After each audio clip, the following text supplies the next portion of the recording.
الحمد للہ رب العالمین والصلاة والسلام علی اشرف الانبیاء والمرسلین وعلی آلہ وصحبہ ومن تبعہم بإحسان الی یوم الدین، اما بعد۔ اللہ تعالیٰ سے دعا ہے کہ اللہ تعالیٰ ہم تمام کو عافیت عطا فرمائیں، اور جو مسلمان اس بیماری میں، اس مصیبت میں وفات پا رہے ہیں، اللہ تعالیٰ تمام کی مغفرت فرمائے۔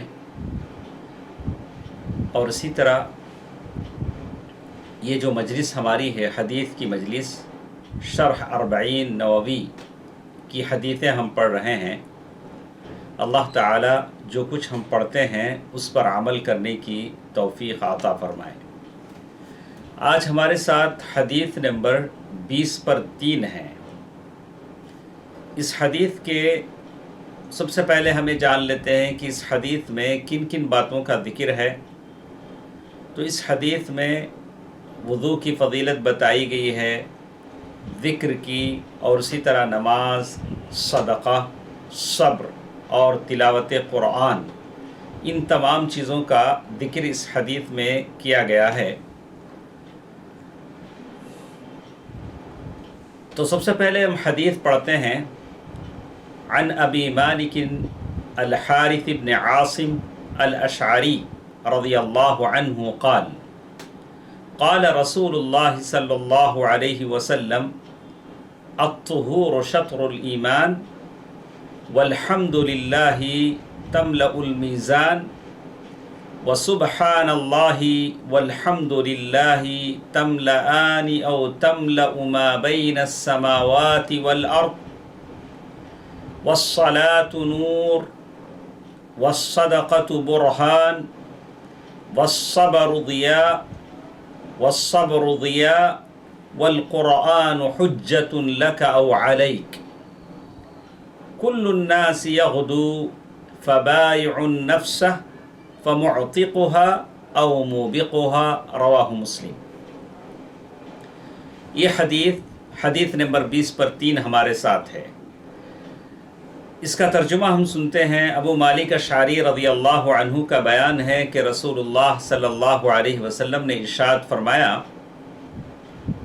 طہارت نصف ایمان ہے، یعنی پاکی صفائی، طہارت حاصل کرنا یہ آدھا ایمان ہے، اور الحمدللہ کہنا میزان کو بھر دے گا، ترازو میزان اس کو بھر دے گا، اور سبحان اللہ اور الحمدللہ یہ دونوں آسمان اور زمین کے درمیان کی وسعتوں کو بھر دیں گے۔ آسمان و زمین کے بیچ جتنی چیزیں ہیں، جتنا فاصلہ ہے، اس کو یہ دونوں کلمات سبحان اللہ اور الحمدللہ بھر دیں گے۔ نماز نور ہے، صدقہ دلیل ہے، صبر روشنی ہے، قرآن حجت ہے تیرے حق میں یا تیرے خلاف۔ اللہ کے نبی صلی اللہ علیہ وسلم فرماتے ہیں، ہر شخص صبح کرتا ہے، اپنے نفس کو بیچ کر آزاد کر لیتا ہے یا ہلاک کر لیتا ہے۔ تو یہ حدیث کا ترجمہ ہے۔ اس حدیث کو امام مسلم نے روایت کیا ہے۔ حقیقت میں یہ بہت ہی عظیم حدیث ہے۔ ایسا سمجھیے کہ اسلام کی بنیاد ہے، اور دین کے بہت سارے قواعد پر یہ حدیث مشتمل ہے۔ پہلی چیز جسے کہتے ہیں کہ طہارت، اس کی فضیلت اس حدیث میں بیان کی گئی، اسے آدھا ایمان قرار دے دیا گیا۔ اور طہارت کی جب بات آتی ہے تو طہارت 2 طرح کی ہوتی ہے، تفصیل میں ہم اس کو پڑھیں گے۔ یہ ایک جسمانی طہارت ہے، آدمی ہاتھ پیر دھوتا ہے، جسم صاف کر لیتا ہے، اور ایک طہارت ہے اندرونی طہارت جو معنوی طہارت کہلاتی ہے، شرک سے، شرک کے آلائشوں سے، گندگیوں سے، خباثتوں سے اپنے آپ کو صاف کرنا۔ گناہ سے، شرک سے، بدعت سے، معصیت سے آدمی صاف کرتا ہے، ایک طہارت ہے۔ اور جو ظاہری غلاظت گندگی جو ہوتی ہے اس کو غسل سے، وضو سے آدمی صاف کر لیتا ہے۔ تو جسم کی پاکی، دو طہارت میرے اور آپ کے سامنے۔ ایک جسم کی پاکی، یہ طہارت حسی ہے، محسوس ہوتی ہے کہ میں نے یہاں گندگی لگی، اس کو صاف کیا، اس کو صاف کیا، جسم کی صفائی ہوگی۔ یہ ایک دل کی طہارت ہوتی ہے، یہ معنوی طہارت ہے، دکھتی نہیں ہے لیکن یہ طہارت ہے، یہ معنوی طہارت ہے۔ تو دونوں طہارتیں آدمی کے لیے ضروری ہیں۔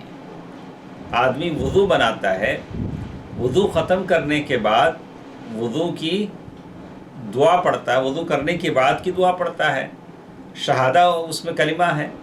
تو کہا کہ ظاہر وضو میں میرا جسم صاف ہو گیا، میں نے ہاتھ پیر صاف کر لیے، وضو کے بعد جو دعا میں نے پڑھی، میں نے اس بات کا ثبوت دے دیا کہ میرا دل بھی مخلص اخلاص سے بھرا ہوا ہے، شرک اور آلائشوں سے، گندگیوں سے پاک ہے۔ دونوں چیزیں ثابت ہو گئی۔ اس کے بعد اس حدیث میں جس بات کا ذکر ہے، الحمدللہ، الحمدللہ اور سبحان اللہ کے ذریعے اللہ تعالیٰ کا ذکر کرنے میں بڑا ثواب ہے۔ اٹھتے بیٹھتے ہم لوگ اکثر لوگوں کو دیکھتے ہیں کہ بار بار الحمدللہ پڑھتے ہیں، سبحان اللہ پڑھتے ہیں، کیونکہ الحمدللہ میں اللہ کے تمام اوصاف کمال کا اثبات ہے، اور ہر ظاہری اور باطنی نعمت پر شکر گزاری پائی جاتی ہے۔ تو جب بھی کوئی پوچھے کہ صاحب حال کیسا ہے تو آپ کہیں الحمدللہ، شکوہ شکایت کرنے کے بجائے ہم کہیں الحمدللہ، ہماری حالت اچھی ہے، ہم اللہ تعالیٰ کی نعمتوں کا شکر بجا لاتے ہیں۔ اور جیسے ہی ہم الحمدللہ کے بعد سبحان اللہ کہتے ہیں تو اس بات کو بتلاتے ہیں کہ اللہ تعالیٰ کی ذات ہر نقص سے، ہر عیب سے بالکل پاک ہے۔ عیب میرے میں ہے، نقص کمی میرے میں ہے، لیکن اللہ تعالیٰ کی ذات بالکل منزہ ہے، مقدس ہے۔ اللہ تعالیٰ کی ذات میں کوئی نقص اور عیب نہیں ہے۔ اسی لیے بار بار آپ اور ہم اٹھتے بیٹھتے الحمدللہ، الحمدللہ، سبحان اللہ کہیں، لیکن یہ معنی سمجھ کر کہیں۔ الحمدللہ جب کہیں گے تو اس کا مطلب یہ ہوگا کہ جتنے کمال کی عادتیں اور خصلتیں، صفات ہیں وہ اللہ کے لیے ہیں، اور جتنی نعمتیں اللہ نے دی ہیں، ظاہری نعمت، باطنی نعمت، اس کا شکر ہم بجا لاتے ہیں، اس لیے ہم کہتے ہیں الحمدللہ۔ سبحان اللہ، اللہ تبارک و تعالیٰ کی ذات میں کوئی نقص اور عیب نہیں ہے۔ سبحان الذی اسری بعبدہ لیلا من المسجد الحرام الی المسجد الاقصی۔ تو یہ دو باتیں مجھے اور آپ کو ہمیشہ کہنی ہیں۔ ساتھ ساتھ اس حدیث میں ایک اور بات بھی ہمارے ساتھ ہے، وہ یہ کہ اس حدیث میں نماز کو نور کہہ کر بتایا گیا، اس کی عظمت اور اہمیت کو اجاگر کیا گیا۔ ایسا اس لیے کہ نماز سے دل میں نور پیدا ہوتا ہے۔ اللہ اکبر۔ نماز اس کے صحیح سنتوں کے ساتھ، واجبات کے ساتھ، پوری اعتدال کے ساتھ، نماز نبوی کے طریقے پر اگر کوئی نماز پڑھتا ہے، ان الصلاۃ تنہی عن الفحشاء والمنکر، جیسے اللہ نے کہا، تو وہ نماز اس کے دل میں نور پیدا کرتی ہے، اس کے چہرے پر نور ہوتا ہے، قبر میں، حشر میں نور ہوگا، اس کی قبر منور ہوگی اس نماز کے ذریعے، پل صراط پر نور ہوگا اس نماز کے ذریعے۔ اسی لیے اس نماز کو الصلاۃ نور، نماز نور ہے۔ لیکن ایسی نماز تو مجھے اور آپ کو پڑھنی چاہیے جس سے نور آ جائے۔ وہ نماز اللہ کے نبی صلی اللہ علیہ وسلم کے طریقے کے مطابق ہوتی ہے۔ صلو کما رأیتمونی اصلی، ویسے نماز پڑھو جیسے تم نے مجھے نماز پڑھتے ہوئے دیکھا ہے۔ اللہ کے نبی صلی اللہ علیہ وسلم کا فرمان ہے کہ جس نے نماز کی پابندی کی اس کے لیے قیامت کے دن وہ نماز نور ہوگی اور دلیل ہوگی اور نجات کا باعث بنے گی۔ اللہ اکبر۔ گرچہ کہ میں جس وقت یہ خطاب آپ سے کر رہا ہوں، ہمارے اسٹیٹ میں اور ہمارے مساجد بند ہیں، لیکن نماز تو ہمارے لیے معاف نہیں ہے۔ جہاں بھی ہوں، اللہ تعالیٰ نے انبیاء کو حکم دیا اجعلوا بیوتکم قبلہ، اپنے گھروں میں نماز پڑھو، جب تم مجبور ہو تمہیں وہاں مسجدوں میں نماز پڑھنے کی اجازت نہیں ہے۔ تو نماز ہر حالت میں ہمارے لیے ضروری ہے۔ ان الصلاۃ کانت علی المؤمنین کتابا موقوتا، جس نے نماز کی پابندی نہیں کی اس کے لیے نہ ہی نور ہوگی اور نہ ہی دلیل اور نہ ہی نجات۔ مسند احمد کی روایت ہے۔ اس کے بعد ایک اور چیز ہمارے ساتھ ہے، الصدقۃ برہان، صدقہ دلیل ہے اس آدمی کے لیے جو برضا و رغبت خرچ کرتا ہو۔ یہ اللہ والوں کی کیفیت ہوتی ہے کہ جس وقت جو ماحول ہوتا ہے اس ماحول سے وہ فائدہ اٹھا لیتے ہیں۔ عمرہ کا موسم ہے، رمضان کا موسم ہے، عمرے کی تیاری کر لیتے ہیں۔ حج کا موسم ہے، حج کے لیے کوشش کر لیتے ہیں۔ جب اللہ کے نام پر خرچ کرنے کی بات آتی ہے تو اپنی تجوریاں کھول کر رکھ دیتے ہیں۔ جب جیسے ان کو موقع ملتا ہے اس موقع سے وہ فائدہ اٹھاتے ہیں۔ المسارعہ الی الخیرات، خیرات اور نیکیوں کی طرف وہ آگے بڑھ جاتے ہیں۔ تو یہاں صدقے کو کہا کہ صدقہ کرنا یہ برہان ہے، یعنی صدقہ دینے والے کے لیے ایمان کی صداقت پر دلیل و برہان ہے۔ ہر کوئی پیسہ صدقہ نہیں کر سکتا۔ اگر کوئی برادہ اور رغبت صدقہ کرتا ہے تو اس کا مطلب یہ ہے کہ اس کے ایمان کی دلیل ہے، وہ اللہ تعالیٰ کی خوشنودی کے لیے اپنا محبوب مال خرچ کرتا ہے۔ لن تنالوا البر حتى تنفقوا مما تحبون، وہ مال جس کو ہر آدمی پسند کرتا ہے، اسی لیے تو جیب یہاں سلاتا ہے سینے پر۔ کہا کہ مال سے انسان محبت کرتا ہے، لیکن اللہ کے راہ میں جب خرچ کرنے کی بات آتی ہے تو آدمی خرچ کرتا ہے۔ اسی لیے حدیث میں آیا ہے کہ جس دن بھی بندہ صبح کرتا ہے تو 2 فرشتے اس کے پاس آتے ہیں، نازل ہوتے ہیں۔ ایک کہتا ہے اے اللہ خرچ کرنے والے کو اس کا بدل عطا فرما، اور جو خرچ نہیں کرتا ہے سمیٹ کر رکھتا ہے، یا اللہ اس کو بربادی عطا فرما۔ متفق علیہ، بخاری اور مسلم کی روایت ہے۔ ممسکن طلفا، کہتے ہیں کہ اللہ جو جمع کر پونجی میں رکھ رہا ہے، خرچ ہونے نہیں دیتا ہے، یا اللہ اس کو برباد کرتے۔ یہ فرشتے ہیں، اور فرشتے وہی کرتے ہیں جو اللہ تعالیٰ کی طرف سے ان کو حکم ہوتا ہے۔ اس کے بعد اس حدیث میں ایک پہلے نماز کے تعلق سے کہا گیا کہ نماز نور ہے، پھر خرچہ کرنے، خیرات کرنے، صدقے کے تعلق سے کہا گیا کہ صدقہ دلیل ہے۔ جو آدمی اپنی رضا اور محبت سے، اپنی رضامندی سے اللہ کی محبت میں خرچ کرتا ہے، اللہ کی خوشنودی کے لیے خرچ کرتا ہے، اس کے ایمان کی دلیل ہے کہ اس کے دل میں ایمان ہے۔ اور ایک بات جس میں کہی گئی اس حدیث میں، صبر کو ضیاء کہا گیا، روشنی۔ ضیاء عربی میں سورج کی روشنی کو کہتے ہیں، جس میں ایک طرح کی تپش، سورج کی روشنی میں ایک طرح کی تپش اور سوزش ہوتی ہے۔ بالکل ویسے ہی صبر انسان کی نفس پر بڑا بھاری ہوتا ہے۔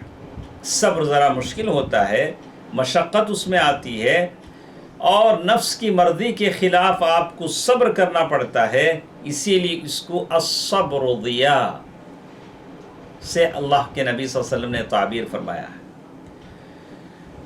اور آگے چل کر ہم دیکھیں گے کہ اللہ تبارک و تعالیٰ نے قرآن مجید میں صبر کرنے کا حکم دیا اور کہا کہ اللہ تعالیٰ صبر کرنے والوں کے ساتھ ہے، اور صبر کرنے والوں کو بے حساب اجر اللہ تبارک و تعالیٰ ثواب عطا فرماتے ہیں، جنت کی نعمتیں عطا فرماتے ہیں۔ اور ساتھ ساتھ یہ بھی کہا گیا کہ صبر کی 3 قسمیں ہیں۔ ہم میں سے اکثر لوگ تو جانتے ہیں، چلیے ہم ایک بار پھر اعادہ کر لیتے ہیں، سن لیتے ہیں۔ کہا کہ ایک الصبر علی طاعت اللہ، اللہ تعالیٰ کی اطاعت پر صبر کرنا، جو بھی کام ہے اللہ تعالیٰ کی اطاعت ہے اس پر صبر کریں۔ جیسے کہا کہ یہ چیز اچھی لگتی ہے لیکن حرام ہے، اللہ تعالیٰ کی اطاعت اسی میں ہے کہ آپ بچ جائیں، تو یہ صبر ہے اللہ تعالیٰ کی بندگی میں۔ ایک آدمی مشقتیں ہیں، سردی کا زمانہ ہے، آدمی سردی میں وضو بناتا ہے اور پھر نماز کے لیے آتا ہے، اللہ تعالیٰ کی اطاعت میں صبر کرتا ہے۔ ایک آدمی نماز میں کھڑا ہوتا ہے، پیر دکھتے ہیں لیکن نماز ہے، اللہ تعالیٰ کی اطاعت ہے، صبر ہے۔ الصبر علی طاعت اللہ، الصبر علی معصیت اللہ، جو اللہ تعالیٰ کی گناہ کی چیزیں ہیں، اللہ نے جن سے منع کیا ہے، منہیات ہیں، اس سے آدمی بچ جاتا ہے، تو کہا کہ یہ بھی صبر ہے۔ کہا کہ یہ گناہ ہے، اس سے آپ کو بچنا چاہیے، تو کہا کہ یہ صبر ہے۔ الصبر علی اقدار اللہ، اسی طرح ہم کہیں گے کہ اللہ تعالیٰ کے قضاء اور قدر پر صبر کرنا۔ جو کچھ مصیبتیں، بیماریاں، بلائیں آتی ہیں، ایک آدمی ہے لنگڑا ہو گیا ہے، ایک آدمی ہے اپاہج ہو گیا ہے، ایک آدمی نابینا ہو گیا ہے، اور اس چیز کو لے کر صبر کرتا ہے۔ کہا کہ الصبر علی اقدار اللہ المؤلمہ، اللہ تعالیٰ نے جیسے کچھ میری تقدیر بنائی ہے، جیسے کچھ اللہ نے میرے لیے لکھا ہے، اگر کسی کے حق میں اللہ نے غربت لکھ دی ہے تو اسباب اختیار کرتا ہے، لیکن پھر بھی اگر غربت ہے تو اس پر صبر کرتا ہے۔ تو صبر کی 3 قسمیں ہیں کہ قضاء اور قدر، یہ 2 چیزیں تو ہمارے سمجھ میں آ جاتی ہیں، الصبر علی طاعت اللہ، الصبر علی معصیت اللہ، لیکن یہ تیسری چیز جو ہے الصبر علی اقدار اللہ، قضاء اور قدر پر صبر، یہ کہ جان، مال، بیوی، بچے میں کسی مصیبت پڑ جائے، کسی مصیبت آ جائے تو نہ دل سے کسی طرح کی اللہ تعالیٰ کی تقدیر پر اللہ نے جو کچھ لکھا ہے اس پر غصہ ہو، نہ شکایت کریں، بولے اللہ یہ میرے ساتھ ہی کیوں ہوتا ہے، میرے گھر میں ہی کیوں ہوتا ہے، میرے بچوں کے ساتھ ہی کیوں ہوتا ہے۔ نہ، آپ صبر کریں، صبر کریں اور اللہ تعالیٰ سے احتساب ثواب کی نیت رکھیں، اور اس بات پر یقین رکھیں، خاص کر آج کے اس دن میں، جیسے میں کہہ رہا ہوں کہ آج اس کرونا وائرس کی بیماری کو لے کر سارے لوگ ایک طرح کا خوف، رعب، دبدبے کا شکار ہیں۔ تو اللہ تعالیٰ مجھے اور آپ کو ہمت دے، عافیت دے، طاقت دے، حوصلہ دے۔ جو مصیبت کسی پر آتی ہے اللہ نے لکھ دی ہے، اس کو کوئی ٹال نہیں سکتا ہے۔ جیسے اللہ کے نبی صلی اللہ علیہ وسلم نے حضرت عبداللہ بن عباس رضی اللہ تعالیٰ عنہ کو نصیحت کرتے ہوئے کہا کہ اللہ تبارک و تعالیٰ کوئی بھلائی دینا چاہے، سارے لوگ مل کر تم کو برائی تمہارا بگاڑ نہیں سکتے ہیں۔ اگر اللہ سے کوئی تکلیف تمہارے حق میں لکھ دی گئی ہے تو سارے لوگ مل کر اس کو ٹال نہیں سکتے ہیں، اور جو مصیبت میرے حق میں نہیں ہے وہ مجھ پر آ نہیں سکتی ہے، جو مصیبت میرے حق میں ہے وہ ٹل نہیں سکتی ہے۔ تو اسی لیے اللہ کے نبی صلی اللہ علیہ وسلم نے فرمایا کہ مومن کا ہر معاملہ عجیب ہوتا ہے، مومن کے سارے معاملے عجیب ہوتے ہیں۔ اگر مصیبت پہنچتی ہے تو صبر کرتا ہے اور یہ اس کے حق میں بہتر ہے، اگر نعمت ملتی ہے تو شکر کرتا ہے۔ تو اس کے بعد ایک اور بات اس میں بتائی گئی قرآن کے بارے میں۔ قرآن یا تو حجت ہے اس آدمی کے لیے جو اس قرآن کے مطابق عمل کرتا ہے، قیامت کے دن قرآن اس کے لیے سفارشی بن کر آئے گا۔ لیکن اگر کوئی قرآن سے منہ موڑتا ہے اور قرآن کی آیتوں کے مطابق عمل نہیں کرتا تو بالکل قرآن اس کے خلاف بھی حجت ہے، اسے جہنم کی طرف لے جائے گا۔ تو اسی لیے کہتے ہیں اللہ تبارک و تعالیٰ نے سورۃ الاسراء آیت نمبر 80 پر 2 میں کہا وَنُنَزِّلُ مِنَ الْقُرْآنِ مَا هُوَ شِفَاءٌ وَرَحْمَةٌ لِّلْمُؤْمِنِينَ وَلَا يَزِيدُ الظَّالِمِينَ إِلَّا خَسَارًا۔ یہ قرآن جو ہم نازل کر رہے ہیں مومنوں کے لیے تو سراسر شفا اور رحمت ہے، ہاں ظالموں کو بجز نقصان کے اور کوئی زیادتی نہیں ہوتی۔ اس کے بعد اس حدیث کے آخر میں ایک اور چیز کا ذکر ہے کہ سارے لوگ صبح کر کے محنت مشقت میں لگ جاتے ہیں۔ جب صبح ہوتی ہے تو ہر شخص اپنے اپنے کام میں لگ جاتا ہے، لیکن کسی کی محنت اسے مشقت ہلاکت کی طرف لے جاتی ہے، کسی کی مشقت اسے نجات کی طرف لے جاتی ہے۔ جو شخص اللہ تعالیٰ کے حکم کے مطابق محنت کرتا ہے وہ اپنے آپ کو اللہ کے عذاب سے بچا لیتا ہے، اور جو شخص اس کے برخلاف شیطانی راہوں پر گامزن ہوتا ہے اللہ تعالیٰ کے غصے کو، اس کے غضب کو دعوت دیتا ہے، اور وہ ذلیل و خوار ہو کر اللہ تبارک و تعالیٰ کے عذاب کا شکار بن جاتا ہے۔ تو اس حدیث کی مختصر سی باتیں تھیں، تو انشاءاللہ ہمارے پاس ایک 10 منٹ کا ٹائم ہے، تو اس میں ہم جاننے کی کوشش کریں گے کہ شیخ ابن عثیمین رحمہ اللہ نے اس حدیث کے کچھ فوائد لکھے ہیں۔ اس حدیث کے فوائد کو ہم پڑھیں گے، ہو سکتا ہے اللہ تبارک و تعالیٰ ضرور اس سے مجھے اور آپ کو فائدہ دے۔ سب سے پہلی چیز انہوں نے کہا الحث علی الطہور، اس حدیث میں پاکی صفائی اور طہارت پر ابھارا گیا ہے۔ جیسے میں نے بتایا کہ پاکی صفائی دونوں طرح کی ہے، الحسی والمعنوی۔ ایک وہ جو محسوس ہو، آپ کو دکھے بدن پر، یہ پاکی، اس کو پاک کر لینا چاہیے۔ ایک اندر کی پاکی صفائی ہے جو دکھتی نہیں ہے، معنوی ہے۔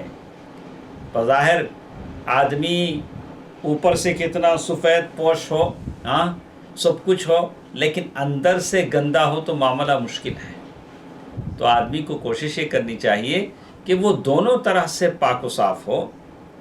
اسی لیے کہا اب بولا جائے گا جب دونوں طرح سے آپ اور میں پاک صاف ہو گئے، الطہور شطر الایمان، پاکی صفائی آدھا ایمان ہے، اس کا یہ مطلب ہے۔ دوسری چیز اس حدیث سے معلوم ہوتی ہے ان الایمان یتبعض فبعضه فعل وبعضه ترک وهو كذلك۔ ایمان بڑھتا اور گھٹتا ہے، اور کبھی کسی کام کے چھوڑنے کو بھی ایمان کہتے ہیں، کبھی کسی کام کے کرنے کو بھی ایمان کہتے ہیں۔ آدمی گندگی دور کرتا ہے تو اس کی ایمان کی علامت ہے، صدقہ دیتا ہے تو اس کی ایمان کی علامت ہے، نماز پڑھتا ہے تو اس کی ایمان کی علامت ہے۔ اسی طرح اس حدیث میں کچھ اور چیزیں جیسے معلوم ہوئیں کہ اللہ تبارک و تعالیٰ کی جب حمد و ثنا ہم بیان کرتے ہیں، الحمدللہ الحمدللہ، اس کی بڑی فضیلت ہے۔ تملأ المیزان، ترازو اس سے بھر جاتا ہے۔ معلوم ہے کہ اللہ تبارک و تعالیٰ کے پاس ہمارے اعمال تولے جائیں گے، کام بھی تولا جائے گا، کام کرنے والے کو بھی تولا جائے گا۔ تو ہم جتنا ہو سکے پڑھیں، بیکار بکواس، دوسری غیبتوں سے، ایسی باتوں سے جس کا کوئی فائدہ نہیں، آدمی پڑھے الحمدللہ الحمدللہ سبحان اللہ۔ اس حدیث سے اس بات کا بھی ذکر ملتا ہے اثبات المیزان، اللہ تبارک و تعالیٰ کے پاس ترازو ہے۔ بس اب وہ ترازو کیسا ہے ہم نہیں جانتے، لیکن اتنا تو جانتے ہیں کہ وہ ترازو ہے جس کے 2 پلڑے ہیں۔ اب ہم دنیا میں جیتے ہیں، ہم کو معلوم ہے کہ کچھ ترازو یہاں ہیں، مینول ہیں یا ڈیجیٹل ہیں، طرح طرح کی چیزیں ہیں۔ اللہ کے نبی صلی اللہ علیہ وسلم نے فرمایا کہ اللہ کے پاس ترازو ہے، اور اس ترازو کا ذکر قرآن میں جگہ جگہ کہا گیا، وَنَضَعُ الْمَوَازِينَ الْقِسْطَ لِيَوْمِ الْقِيَامَةِ، کبھی پلورل کبھی سنگولر، یعنی دونوں طریقے سے کہا گیا. فَأَمَّا مَنْ ثَقُلَتْ مَوَازِينُ، اور اللہ کے نبی صلی اللہ علیہ وسلم کی صحیح حدیث جس کے بارے میں کہا گیا کلمتان خفیفتان علی اللسان ثقیلتان فی المیزان حبیبتان الی الرحمن سبحان اللہ وبحمدہ سبحان اللہ العظیم. دو باتیں ایسی ہیں جو زبان پر کہنے میں بڑی آسان ہیں، ترازو میں بڑی وزنی ہیں، اللہ کو بڑے پیارے ہیں. وہ دونوں باتیں کون سی ہیں؟ سبحان اللہ وبحمدہ سبحان اللہ العظیم. تو معلوم یہ ہوتا ہے کہ اللہ تعالیٰ کے پاس ترازو ہے. ہم مانتے ہیں کہ اللہ تعالیٰ کے پاس ترازو ہیں جہاں سارے اعمال تولے جائیں گے. البتہ اس میں عقل مندوں نے بحث کی کہ وہ ترازو محسوس ہے، اسے محسوس کیا جاتا ہے کہ یہ معنوی ہے. معتزلہ نے کہا کہ نہیں وہ معنوی ہے، وہ دکھنے والی چیز نہیں ہے.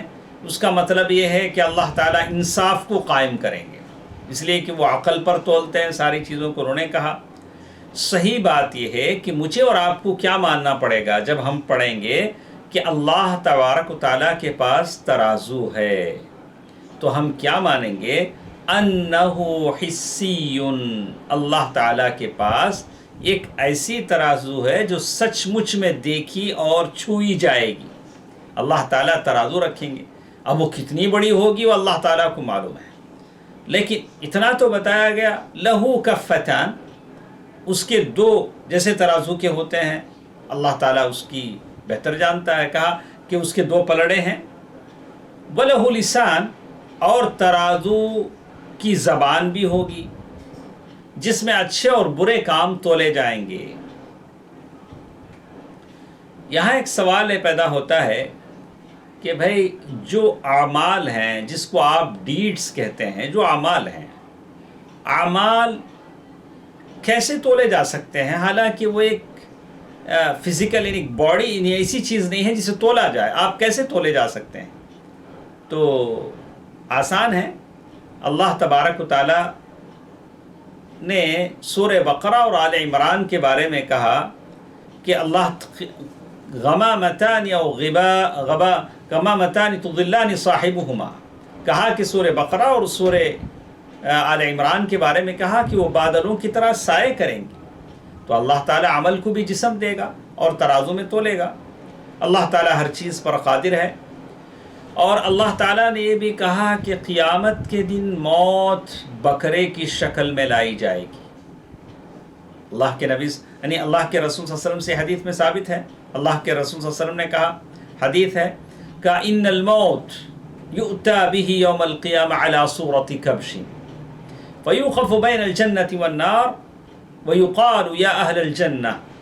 اللہ کے نبی صلی اللہ علیہ وسلم فرماتے ہیں کہ اللہ کے نبی صلی اللہ علیہ وسلم سے صحیح حدیث ثابت ہے کہ قیامت کے دن موت بکرے کی شکل میں لائی جائے گی، جنتیوں اور جہنمیوں کے بیچ میں لا کر رکھی جائے گی، اور سارے لوگ سے پوچھا جائے گا کہ اس کو پہچانتے ہو؟ حل تعرفون ھذا فیقولون نعم ھذا الموت. لوگ کہیں گے کہ ہاں اللہ یہ تو موت ہے. ویقال یا اہل النار، پھر جہنمیوں سے پوچھا جائے گا کہ دیکھو دیکھو ہم کیا لائے ہیں، اور وہ لوگ کہیں گے کہ اللہ یہ تو موت ہے. جنتیوں نے بھی دیکھ لیا، جہنمیوں نے بھی دیکھ لیا. پھر کیا ہوگا؟ پھر اس موت کو اللہ تعالیٰ جنتیوں اور جہنمیوں کے بیچ میں رکھ کر موت کو ذبح کر دیں گے، اور کہا جائے گا یا اہل الجنہ خلود ولا موت، اے جنتیوں ہمیشہ رہو گے، اب تم کو موت نہیں آئے گی. یا اہل النار خلود ولا موت، اے دوزخیو تم کو بھی ہمیشہ رہنا ہے، مرنا نہیں. موت ایک معنوی چیز ہے، لیکن اللہ تعالیٰ اسے بھی ایک محسوس جسم بنائیں گے، ویسے ہی عمل کو بنائیں گے.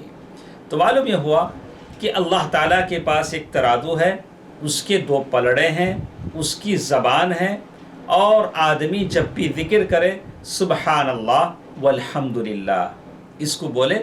جب آپ بولتے ہیں سبحان اللہ والحمدللہ تملؤان ما بین السماء والارض، جب بھی آپ سبحان اللہ والحمدللہ کہتے ہیں، اللہ اکبر، ایک بار زبان سے نکال کے پڑھیں سبحان اللہ والحمدللہ، آسمان اور زمین کی جتنی فضا ہے اس کو یہ بھر دیتا ہے یہ ذکر۔ تو کہا کہ سبحان اللہ، آپ نے اللہ تعالیٰ کی تنزیہ، سارے عیوب سے، سارے نقائص سے پاکی صفائی کی بات کہی، والحمدللہ پھر اللہ کا شکر ادا کیا ظاہری اور باطنی نعمتوں پر۔ تو اسی لیے بار بار آپ اور ہم کہیں سبحان اللہ والحمدللہ۔ اس کے بعد ایک اور بات اس میں بتائی گئی، ان الصلاۃ نور، نماز نور ہے۔ اس سے کئی باتیں ہمارے سمجھ میں آتی ہیں، تو ایک لمبی بحث اس سلسلے میں ہے، لیکن اس سلسلے میں ہم جانتے ہیں کہ نماز، جس کے بارے میں ہم نے کہا کہ نماز قبر میں، حشر میں، پل صراط پر اور خود زندگی میں دل کی صفائی کے لیے، دل کے لیے نور کے لیے، آپ کے لیے نور کا باعث بنتی ہے۔ اس کے بعد اس ایک بات کہی گئی، الصدقۃ برہان، صدقہ جو بھی کرتا ہے اللہ اپنی رضا سے، اللہ کی خوشنودی کے لیے، وہ صدقہ اس کی ایمان کا دلیل بن جائے گا۔ اور اسی طرح قرآن کی عظمت اس حدیث میں معلوم ہوتی ہے۔ اور آخر میں ایک بات، اس بات کا یہ ذکر ہے کہ جو لوگ بھی ہر دن ہماری اور آپ کی صبح ہوتی ہے، تو کچھ لوگ ہیں نیک عمل کرتے ہیں تو اپنے نفس کو جہنم سے آزاد کر لیتے ہیں، کچھ لوگ ہیں گناہوں کے دلدل میں پھنس جاتے ہیں تو ہلاکت کے دروازے پر پہنچ جاتے ہیں۔ تو اسی لیے کہتے ہیں کہ ان الحریہ حقیقتاً ہی القیام بطاعت اللہ عز وجل، آزادی اس میں ہے کہ میں اور آپ اللہ تعالیٰ کی اطاعت کریں۔ حریت، آزادی کا مطلب یہ نہیں کہ آپ اور ہم یا کوئی اور جیسے چاہے دنیا میں جیے، بولے کہ نہیں، جیسے لوگوں نے کہا کہ ہمارا جسم ہے، ہمارا حق ہے، جیسے چاہے پہنے، جیسے چاہے رہیں، نہیں، ایسی بات نہیں ہے۔ آزادی کا نام یہ ہے کہ اللہ تعالیٰ کے آپ اور میں بندہ بن جائیں، اللہ تعالیٰ کی بندگی میں جینے کی کوشش کریں۔ تو اسی لیے کہتے ہیں کہ جو شخص فَكُلُّ إِنسَانٍ يَفِرُّ مِنْ عِبَادَةِ اللَّهِ فَإِنَّهُ سَيَبْقَى فِي رِقِّ الشَّيْطَانِ۔ آخر میں شیخ نے ایک بات کہا کہ ہر وہ انسان جو اللہ تعالیٰ کی عبادت سے بھاگتا ہے، شیطان کے قید میں پھنس جاتا ہے۔ آپ کی اور میرے سامنے ایک ہی آپشن ہے، اللہ تعالیٰ کی مطیع اور اطاعت گزار بنے، شیطان کے قید سے بچیں۔ ہاں، بندگی سے بھاگتے ہیں تو پھر شیطان کے قید خانے میں قید ہو جاتے ہیں۔ اللہ تبارک و تعالیٰ مجھے اور آپ کو ہمیشہ اللہ تعالیٰ کی بندگی میں رکھے۔ اللہ تبارک و تعالیٰ ہمارے نیک کاموں کو قبول فرمائے۔ انشاءاللہ ہماری مجلس، ہماری ملاقات پھر کل 9 بجے انشاءاللہ ایک دوسری حدیث کے ساتھ ہم شریک رہیں گے۔ اللہ تبارک و تعالیٰ جو کچھ ہم سیکھتے ہیں اس پر مجھے اور آپ کو عمل کرنے کی توفیق دے، آمین۔ والسلام علیکم ورحمۃ اللہ وبرکاتہ۔